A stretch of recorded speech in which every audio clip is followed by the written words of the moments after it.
Hey, this is Kristen with Blazing Milestones. I'm a pediatric occupational therapist and mom of a 7-week-old, Jace. I want to talk to you about tummy time in those first few weeks when you bring the baby home from the hospital. They still have their umbilical stump in, so putting them flat on their tummies isn't always the best option.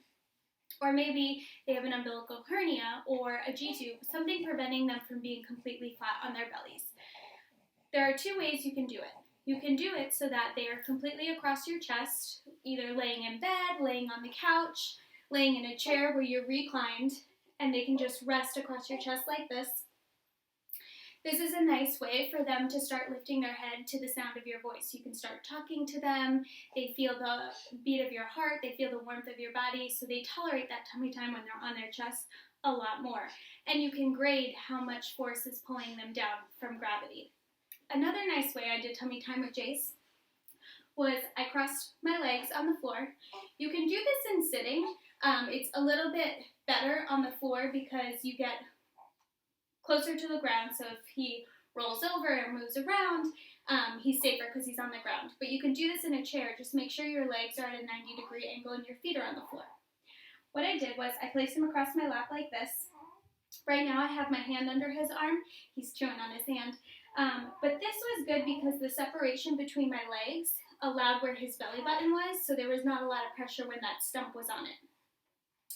All I did was rock him. I can take my arm away and just put my hands on his back.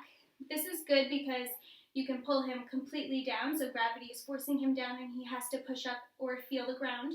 Or you can raise your leg so that there's not as much force, and maybe your baby isn't quite strong enough to lift up against gravity, so they're getting frustrated. This is a way to give them a break. It's also a nice position for babies who have a little bit more reflux. Being at this 45-degree angle after they eat is a nice way for them to finish their meal, and you still get a little bit of tummy time in because they have to go against gravity. Just be careful. Just have a little towel so in case they spit up. I know, you're getting frustrated, right? Whee! So you could just go up and down with your legs, you can play, you can talk to your baby. Both of these are nice ways to work on tummy time in those early weeks. If you have any questions about tummy time or your baby's development in those early weeks, talk to your pediatrician. You can also contact me in the email below.